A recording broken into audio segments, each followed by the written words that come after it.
your nation, your province, your southern Alberta. From the heart of Lethbridge, it's Bridge City News Weekend Edition with Jeanette Roche. Hello, thanks for joining us for our weekly roundup and a look at what made headlines this week.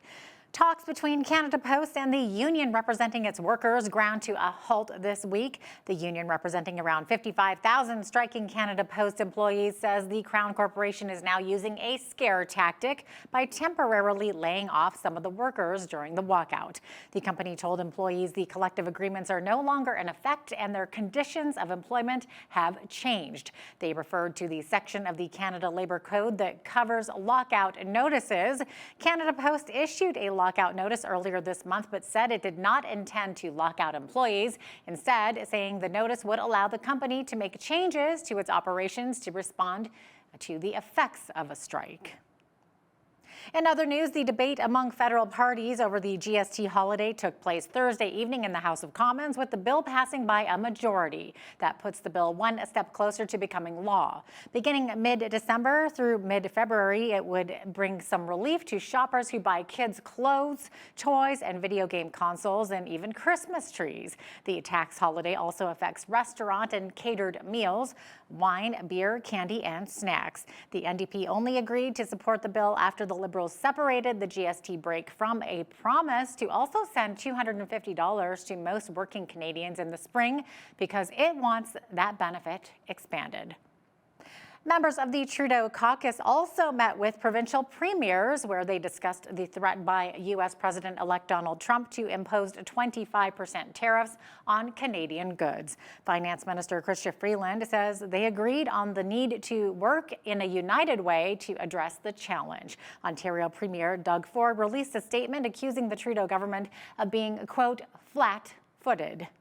We agreed that we need to be smart, strong, and united in meeting this challenge.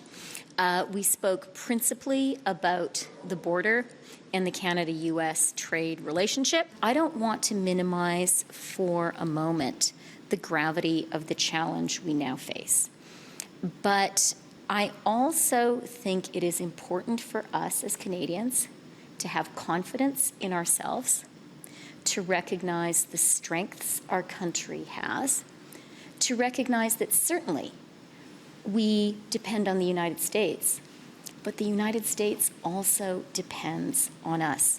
Federal Conservative leader Pierre Poilievre has spoken out about Trump's threat of imposing that tariff on Canadian products. He's also calling on Prime Minister Trudeau to not quadruple the carbon tax in April. Poilievre says the potential incoming tariffs from the Americans, along with the large increase in the carbon tax, could cripple our economy. This was an irresponsible policy to begin with, but combining this kind of crippling energy tax increase with potential tariffs from Donald Trump would push our economy into a nightmare and a tailspin. So let's put partisanship aside and axe the tax. Second, the Prime Minister has to put aside partisanship and, in the spirit of Team Canada, cancel his energy cap, which would see Alberta and Saskatchewan produce 35% less energy at a time when we need those jobs. It is our biggest industry and our biggest export. The incoming American president says he wants to cut gas prices in half. Well, the only way to do it will be to import more clean Canadian energy, so the Prime Minister has to stop this assault on our biggest industry. Sun political columnist Brian Lilley says these 25% tariffs on Canadian products amount to around $26 million per day to the cost of oil exported to our biggest trading partner, the United States. Lilley says there is a way to avoid these tariffs if we mitigate Trump's concerns over the drugs coming into the U.S. On the drugs issue, he specifically mentioned fentanyl. We're not a major fentanyl producer, but there was that story about the super lab in BC just a couple of weeks ago. He will definitely have seen that. We've got to make sure he also sees stories like the big bust in October with the former Canadian snowboarder at the center of it. That was a drug transaction network that spread from Mexico to California to the US Midwest to Alberta to Ontario. We've got to show that we will work with them on drug issues, but we really need to get our immigration system under control to deal with the fact that so many people are using Canada as a backdoor to the US. In other news, Nova Scotia Premier Tim Houston won a large majority after winning the provincial election on Tuesday night. He also increased the size of his government to 43 seats. He told voters he needed a new mandate to send a strong message to Prime Minister Justin Trudeau.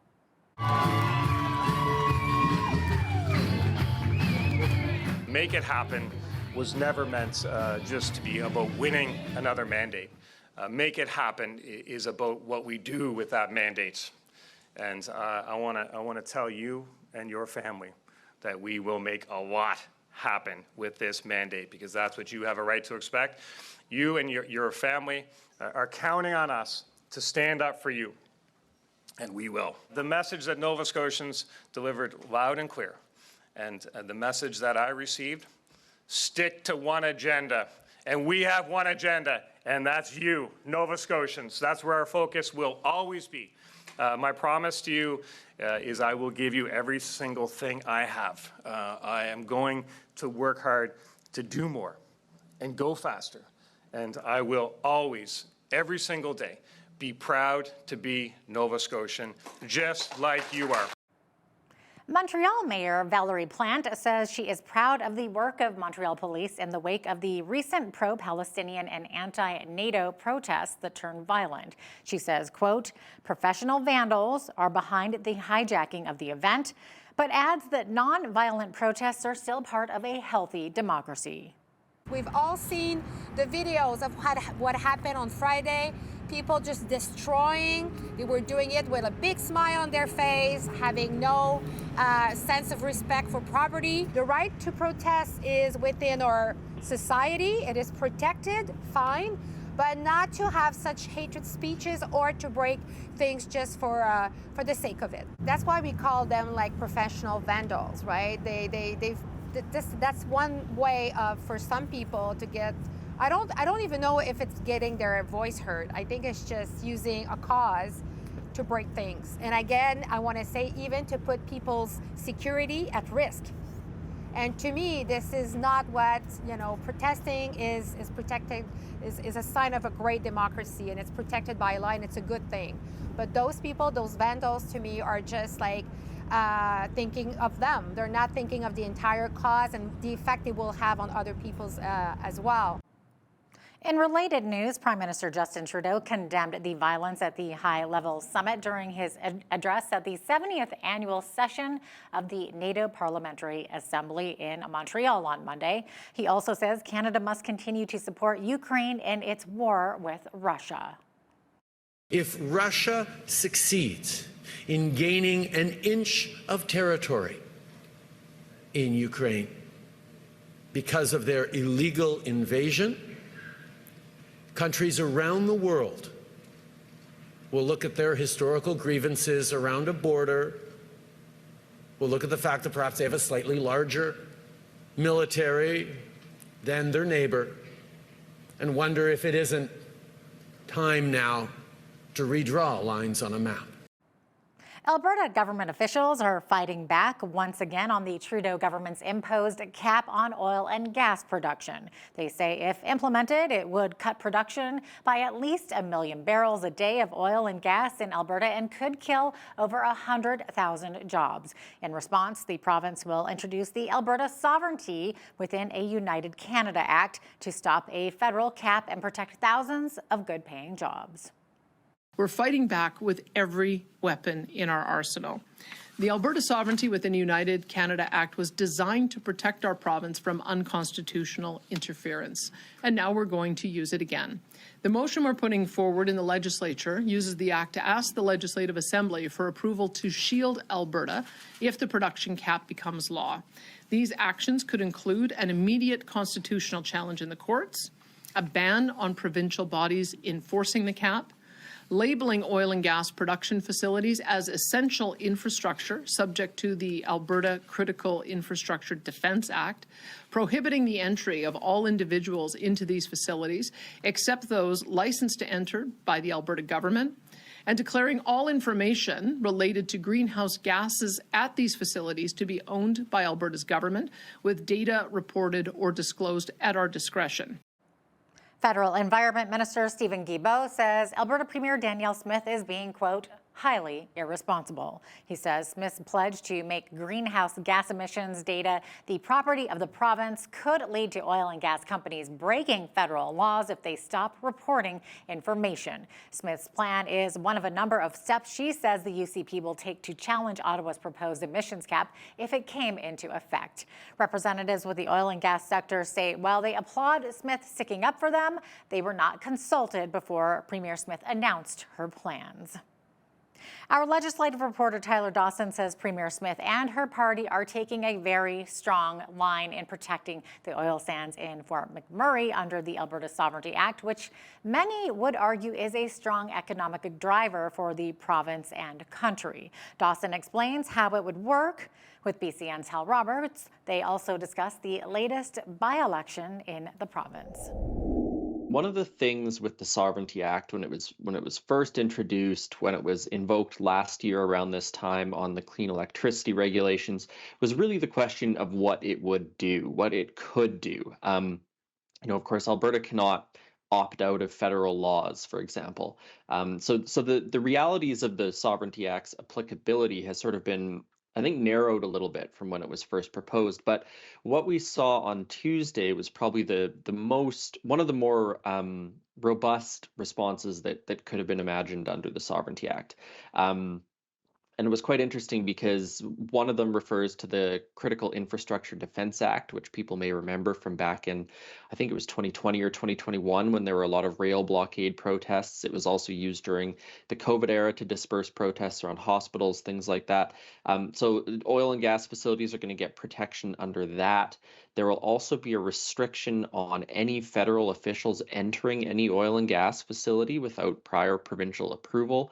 And the last part is, well, there are other components, but the other major part is the government's going to declare that all emissions data coming from oil sands facilities basically is proprietary provincial data and can only be released at their discretion. So it's a little bit unclear, I think, what all of this might look like in practice. But of course, there's the possibility that the emissions cap never comes in anyways. It's obviously going to take some time to develop what the sort of ceiling for emissions is going to look like. I believe they're collecting data over the next year or two before potentially introducing the actual cap. There's a very good chance there will be a different federal government by then, and it's hard to imagine that a Prime Minister, Pierre Poilievre, is going to pursue policies that are the same towards the oil and gas sector that the Liberals are in Ottawa. The UCP has called for the Lethbridge West by-election, Tyler. Voters will be going to the polls a week before Christmas on December the 18th. Now, the two front-runners so far, UCP's John Middleton Hope and the NDP's Rob Miyashiro. Tyler, December 18th, kind of an odd time to be voting, but Premier Danielle Smith didn't really have much choice, did she? No, I mean, so this is to replace Shannon Phillips, of course, the NDP MLA who stepped down, and I believe she stepped down on Canada Day. And so there's basically was sort of 6 months timeline to get this thing done. So a week before Christmas it is. I'm very curious to see what voter turnout is going to be. People will surely have other things on their minds. But, on the flip side, maybe people will be like, well, we've been waiting 6 months for a representative.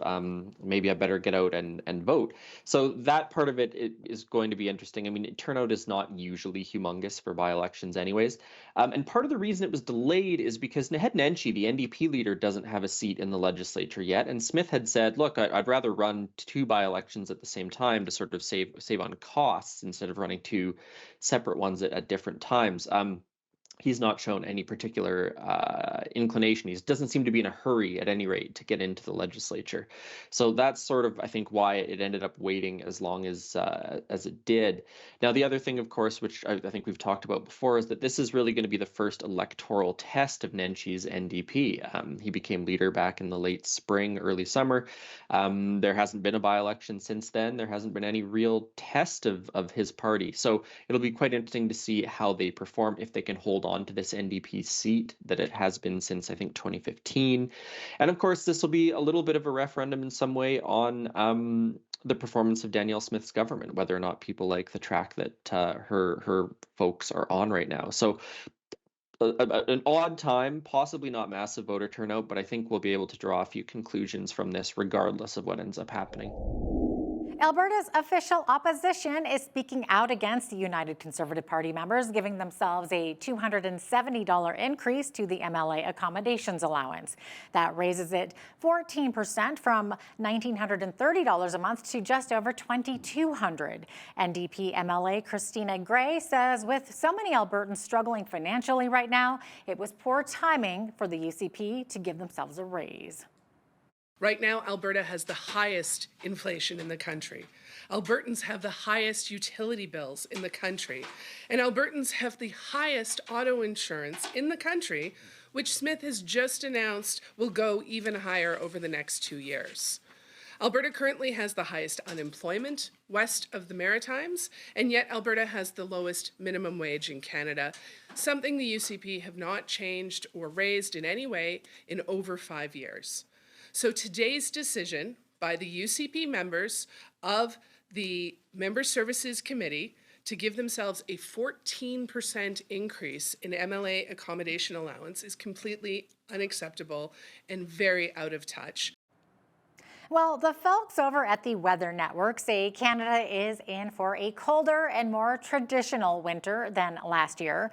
The network's chief meteorologist, Chris Scott, breaks down the seasonal forecast and says we better be prepared to bundle up. It's a very different winter than what we had last year. Winter will at least attempt to salvage its reputation across Canada. Remember, a year ago, we went through an extremely mild winter. We had a strong El Nino in the Pacific Ocean. And that's important because the Pacific Ocean, I like to think of it as the engine that drives the global weather pattern. So when the Pacific is warm, it tends to overwhelm a lot of the weather across Canada. We tend to get warmer winters on average. That's what we saw last year. This year, it's completely different. El Nino is faded. Now, we have expected La Nina, its counterpart, which is a switching of where the warm water is in the Pacific, to come on, but it's even kind of stalled. La Nina's been afraid to walk through the door, so we're kind of stuck in neutral right now in the Pacific.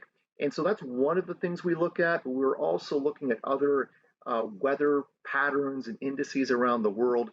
And all of this leads us to believe that we have a much more I hesitate to say typical because there's really no such thing as a typical winter, but there will be more impactful winter weather and cold weather across Canada this year than what we saw last year. Sounds like we better bundle up then. Well, if you missed Collection Week for the Operation Christmas Child's Shoebox campaign, which ran the third week of November, there is still time to pack a box online.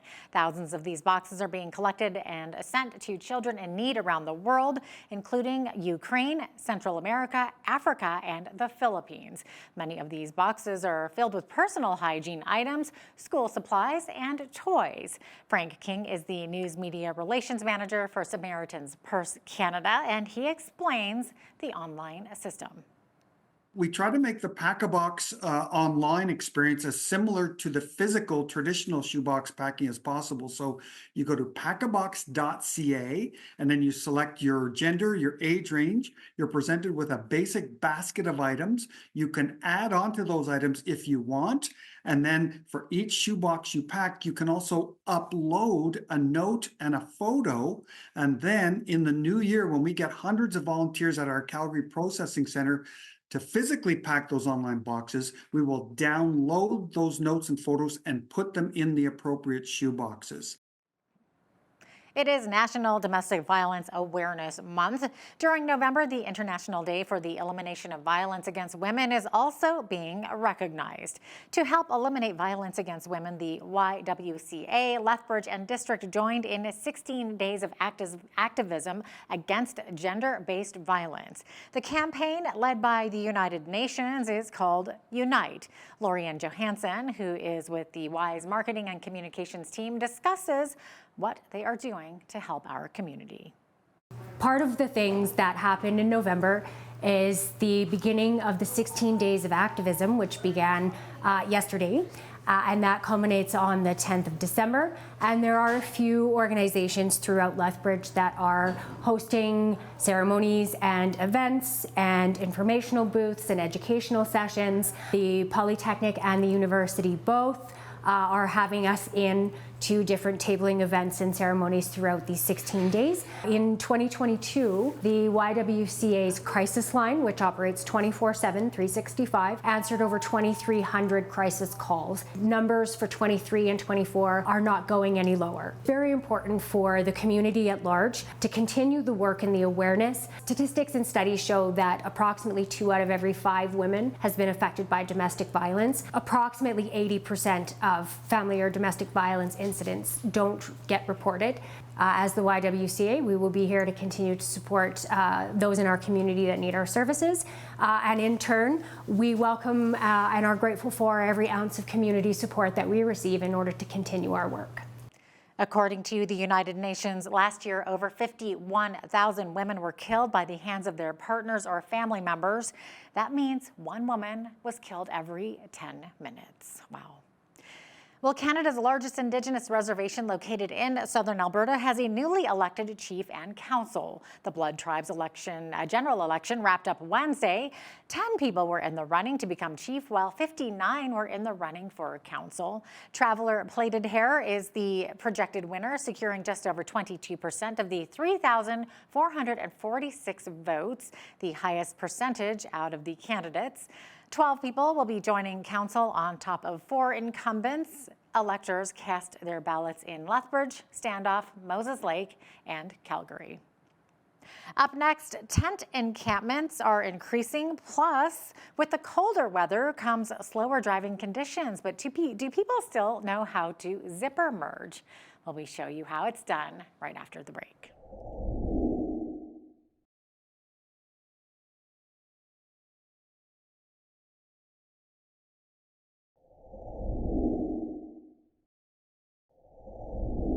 A report from the Lethbridge Encampment Response Team has shown encampments have increased throughout the city from this same time last year. The report presented to Lethbridge City Council shows that encampments rose from 186 in 2023 to 221 in 2024 throughout the reporting period of August 24th through November 1st. More than half of all encampments are reported to be around the shelter and resource center. In an interesting twist, dramatic decreases were reported in encampments within Lethbridge parks, including a 65% decrease at Galt Gardens and a 64% decline around the Civic Arena last year. Debris, however, has nearly tripled from 5,700 kilograms recovered in 2023 to 15,900 kilograms this year. More details of the report can be found on the City of Lethbridge website. Driving conditions have currently been less than favorable across Alberta, and especially here in Lethbridge. Roadside incidents such as stalled vehicles, construction sites, and crashes can cause confusion amongst drivers about how to act in the situation. Road Infrastructure Manager for the City of Lethbridge, Richard Brummond, talks to BCN about how drivers can safely perform what's called zipper merging without stress. What it does is you're utilizing all the lanes that are available to you before you all get in one lane. So that's kind of the thing. And why it works is you're slowing down, you're taking turns, and so you're using all the lanes available to you. And they say that, you know, it can be as much as 40%, better than not. Make sure everybody knows your intention, right? Signal early. lots of shoulder checks. And then when you see a signal, right, that, make some room for the other guy, right? So it's all about being courteous and everybody sharing the road. The province does not have a specific policy on zipper merging, but the City of Lethbridge and the AMA both recommend it. The Christmas Hope partnership between the City of Lethbridge and various local charity organizations is preparing to host their 5th annual charity check stop. Lethbridge police and staff from Christmas Hope will volunteer their time this Saturday to collect toys, non-perishable food items, and money donations for Christmas Hope initiatives. The event will take place at the west parking lot of Park Place Mall near the former Sears building. So Christmas Hope is 5 organizations plus Volunteer Lethbridge and 2 food banks, 3 gift-giving organizations. We expect 6,500 children, children alone, and that is on track. Thank you to Lethbridge Police Service for helping us this Christmas season. It is tough. The presents are coming in, but slowly. The donations are coming in slowly, and we know that it is a year that inflation is really taking hold. So we thank them for Charity Check Stop. It's amazing. Our officers continue to step up. They're coaches, they're part of volunteer organizations, and just another way of giving back to the community. We're going to have quite a few out. It's going to be fun, and it's going to be lighthearted fare. This brings out the best in everyone this time of season, and we're looking to encourage everyone to come out to contribute, to donate. Donations at the Charity Check Stop will be accepted this Saturday from noon until 4 p.m. And speaking of check stops, Lethbridge Police also held a car seat check stop program this week. The initiative ensures that child occupants' restraints are properly installed.